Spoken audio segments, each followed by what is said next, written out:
This video is going to give you 5 tips for beginning letters that will help improve your lettering almost overnight. So the first tip we have, number 1, is mastering the letter D. The letter D is the most frequently asked about letter when I teach my lettering classes. So let's talk about how to do the letter D. The first step you're going to want to do is draw your circle, starting at the upper right-hand corner. And then you're going to come back and finish your circle and close it up at the very spot where you started. And then you're going to write your ascending loop starting at that same point where you stopped your circle. So you draw your circle, then come up and around to make your ascending loop. Again, right at your circle, and then the ascending loop starting at the same place. The next tip number 2, is consistency. So doing your letters and making them in a consistent way will definitely help improve your lettering.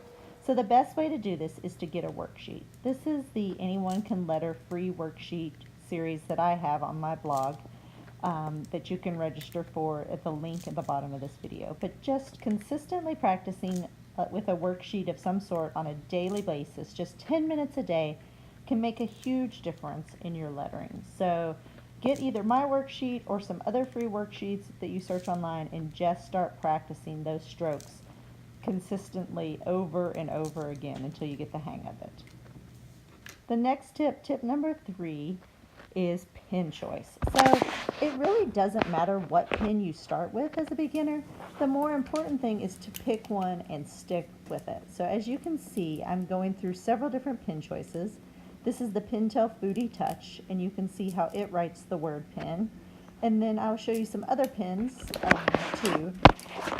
The next one is the Tombow Fudenosuke hard tip pen, and the Fudenosuke is available in both a hard tip and a soft tip. So you can see the difference. That was the hard tip, and now you can see the difference here with the soft tip. Gives a little thicker downstrokes. And again, it really doesn't matter which pen you choose to write with. You just want to pick one of the pens and stick with it.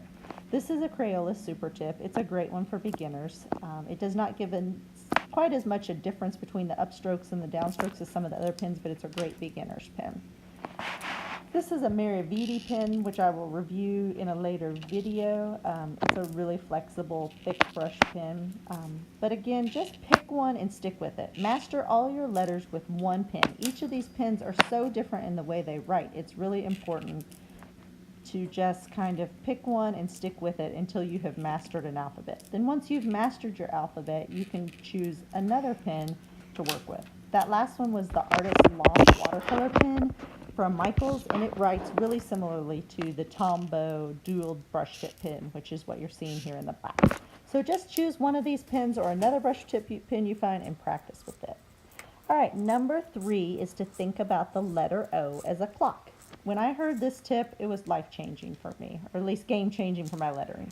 So you want to think about the letter O like the face of a clock, with the number 12 o'clock, 3 o'clock, 6 o'clock, and 9 o'clock. So you want to start basically at what would be about 1 o'clock and then come down with pretty heavy pressure all the way down to about 7 o'clock. And then when you hit 7 o'clock, which is at the kind of bottom left-hand corner, then you want to pick up your pressure and do lighter pressure there.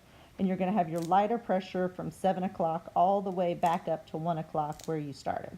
So just think about your letter as a clock face, and it'll be much easier for you. Next tip number 4, is pausing between each letter. If you watched me letter, you'll notice that I pick up my pen between each stroke, not just each letter, but each stroke actually. So for example, the letter A, I draw the circle part, and then I pick up my pen and draw the downstroke after that. So a great way to practice this is to get a few different color pens like I've done here and just practice switching out pens after each of your strokes. That will remind you to pick up your pen between each one. And picking up your pen is great. It helps you kind of get more consistent with your letters. Your exit strokes will be more consistent, and you also gives you a kind of a mental pause or a mental break, which will help you kind of see where you're going with your letters and plan out where you're going next, which is especially great once you start lettering your words. So again, just remember between each stroke or each part of your letter, you want to pick up your pen.